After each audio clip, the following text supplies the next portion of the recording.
Hello students, class 12th की maths में आप सभी का स्वागत है। पिछले वीडियो में हम सॉल्व कर रहे थे 1-1 ऑन 2 से रिलेटेड कुछ क्वेश्चंस। तो आज भी हम 1-1 ऑन 2 से रिलेटेड पहले कुछ क्वेश्चंस को सॉल्व करेंगे और उसके बाद आगे की चीज़ें देखेंगे। तो यहाँ पे जो फंक्शन है, ये फंक्शन बहुत ही इंपॉर्टेंट है, इसलिए मैं आप लोगों को ये फंक्शन बताना चाह रही हूँ। ये फंक्शन है ग्रेटेस्ट इंटीजर फंक्शन, जिसको हिंदी में हम कहते हैं महत्तम पूर्णांक फलन। इस फंक्शन को हम डिनोट करते हैं एक्स, और एक्स को हम बंद कर देते हैं स्क्वायर ब्रैकेट के अंदर। तो ये फंक्शन हमारा कहलाता है ग्रेटेस्ट इंटीजर फंक्शन। इस फंक्शन में होता क्या है, ये फंक्शन जो है ग्रेटेस्ट इंटीजर फंक्शन है, ये होता किसके बराबर है, लेस देन और equal to any integer x.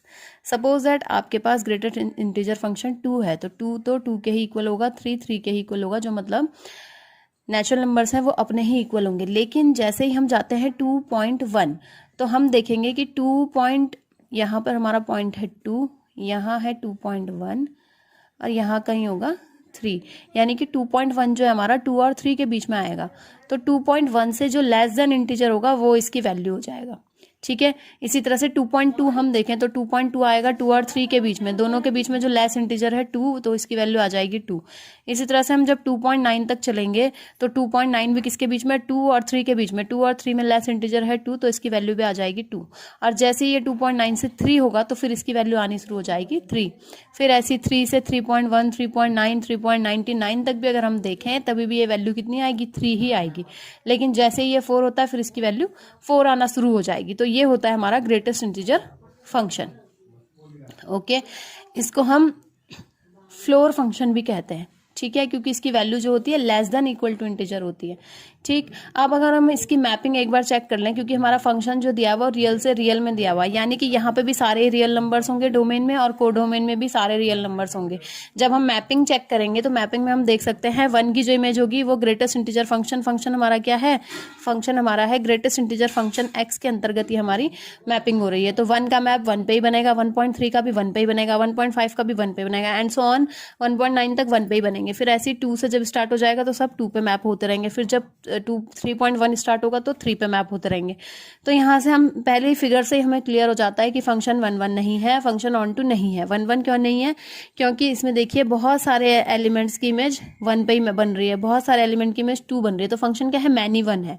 बहुत सारे एलिमेंट्स की इमेज एक पॉइंट पे बन रही है, तो मैनी 1 है फंक्शन। ओके, फिर ऑन टू क्यों नहीं है फंक्शन, क्योंकि यहाँ पे बहुत सारे ऐसे पॉइंट हैं जिनकी कोई प्री इमेज नहीं है। जैसे कि 1.3 का कोई प्री इमेज नहीं है, 1.5 का कोई प्री इमेज नहीं है। केवल जो हमारे इंटीजर्स हैं 1, 2, 3, 4, केवल जो हमारे नेचुरल नंबर्स हैं इन्हीं के हमारे पास प्री इमेज है। बाकी जो और जो नंबर्स हैं उनकी कोई प्री इमेज नहीं है, इसलिए फंक्शन ऑन टू भी नहीं है। तो greatest integer function x from R to R में ना ही 1-1 होगा ना ही ऑन टू होगा। हमें चेक करना था कि ये क्या 1-1 होगा या ऑन टू होगा, तो ना ये 1-1 होगा ना ही ये ऑन टू होगा। बाद हम इसी तरह का एक और फंक्शन चेक करेंगे, जो फंक्शन है हमारा मॉड्यूलस फंक्शन। मॉड्यूलस फंक्शन का मतलब है f(x) = mod x। ठीक है, और फंक्शन दिया हुआ हमारा मैपिंग जो है वो r से r में है। ठीक है, तो f(x) = mod x की भी 2 वैल्यूज हमारे पास होती हैं। एक होती है x when x is greater than equal to 0, और दूसरी होती है -x if x is less than 0। ठीक है, तो यहाँ पे क्या होता है, जितनी भी लेस देन वैल्यूज होती है, जैसे -2 का मॉड होगा वो भी 2 होगा, 2 का जो मॉड होगा वो भी 2 होगा, -5 का 5 होगा, 5 का 5 होगा, यानी कि नेगेटिव वैल्यू चाहे पॉजिटिव हो, मॉड्यूलस उसको क्या कर देता है, पॉजिटिव कर देता है। ठीक है, तो फंक्शन को अगर हम चेक करना चाहें कि क्या फंक्शन 1-1 है, ऑन टू है, तो हम देखिए f जो हमारी मैपिंग दी हुई थी r से r में हमारी मैपिंग थी, तो यहाँ पे हमारे सारे पॉइंट्स आ जाएंगे -1, 1, 2, -2 एंड सो ऑन। ठीक है, यहाँ पे भी हमारे पास पॉइंट आ जाएंगे -1, 1, 2, -2 एंड सो ऑन। अब -1 का जो मैप बनेगा 1 पे बनेगा, 1 का जो मैप होगा वो भी 1 पे बनेगा, 2 का जो मैप होगा वो 2 पे ही बनेगा, और -2 का भी जो मैप होगा वो भी 2 पे ही बनेगा। तो हम साफ, हमें फिगर से क्लियर है कि फंक्शन क्या है, मैनी 1 है और ऑन टू नहीं है, इन टू है। ठीक है, तो हम यहाँ से क्लियरली कह सकते हैं कि फंक्शन ना ही 1-1 है और ना ही ऑन टू है। अब नेक्स्ट चीज जो हम पढ़ने जा रहे हैं वो है हमारा फलनों का संयोजन तथा व्युत्क्रमणीय फलन, यानी कि composition of functions and invertible functions. Composition of functions में हम क्या करते हैं, कंपोजिशन ऑफ फंक्शंस की हमें जरूरत क्यों पड़ती है कि कई बार हमें जो फंक्शंस क्रिएट करने के लिए हमें कई बार कंपोजिशन का सहारा लेना पड़ता है। जैसे कि आप अपनी डेली लाइफ में भी देख सकते हैं कि सपोज दैट आपको जाना है Dehradun to Dubai.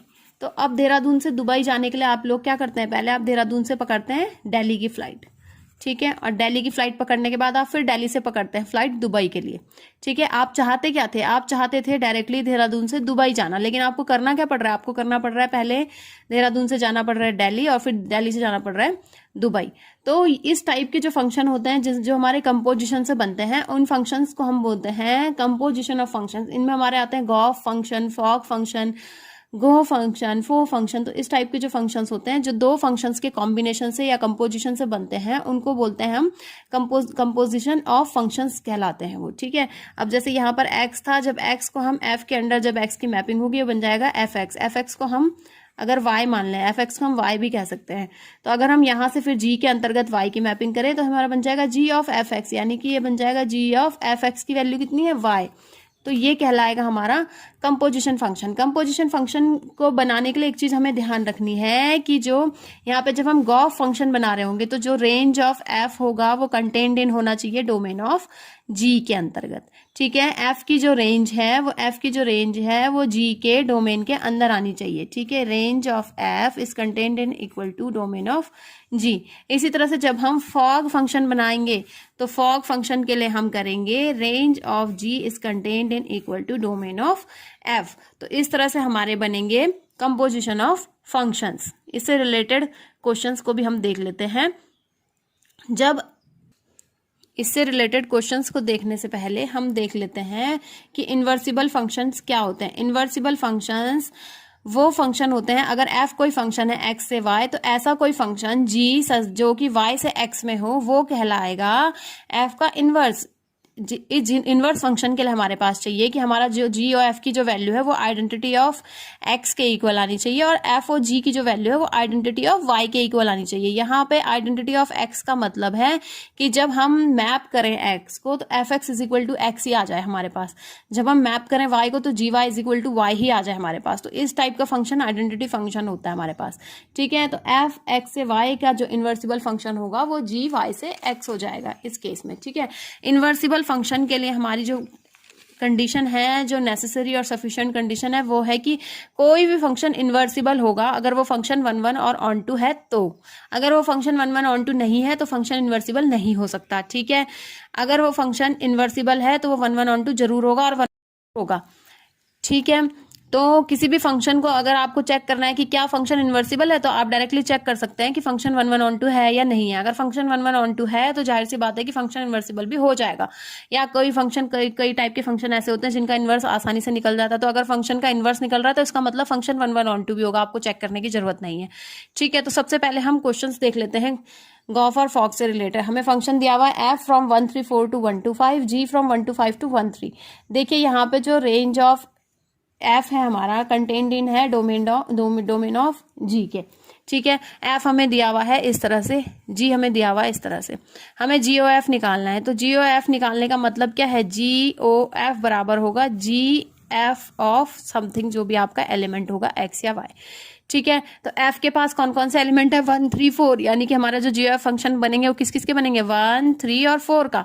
GOF of 1 निकालने के लिए हम इसको लिख सकते हैं G ऑफ f ऑफ 1, ठीक है। फिर f ऑफ 1 हमारे पास कितना है, देखिए ऑर्डर पेयर से हम देख सकते हैं 1 की इमेज है 2, 3 की इमेज है 5, 4 की इमेज है 1, ठीक है। तो f ऑफ 1 की वैल्यू कितनी होगी, 2 होगी।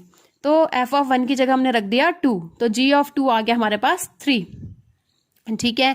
इसी तरह से G ऑफ F3 जब हम निकालेंगे, G ऑफ F3 की वैल्यू हमारे पास कितनी है, 5 है, तो F3 की जगह आ जाएगा 5। फिर G ऑफ 5 यानी कि G5 की वैल्यू हमारे पास कितनी है, 1 है, तो फिर आ जाएगा G ऑफ 5 बराबर 1। इसी तरह से G ऑफ F ऑफ 4 जब हम चेक करेंगे तो ये होगा G of F of 4। F of 4 की वैल्यू हमारे पास कितनी है, 1 है, तो G ऑफ 1 हो जाएगा। अब जब हम G में देखेंगे 1 की वैल्यू कितनी है, 3 है, तो यहाँ पे 3 आ जाएगा। तो इस तरह से हम सॉल्व कर लेंगे। ये हमारे निकल के गॉफ के मान, अगर हमें फॉग के भी मान निकालने होंगे तो हम इसी तरह से निकाल सकते हैं बाकी के क्वेश्चंस में। इसी तरह की और वीडियोस देखने के लिए मेरे चैनल को सब्सक्राइब करें and thanks for watching this video.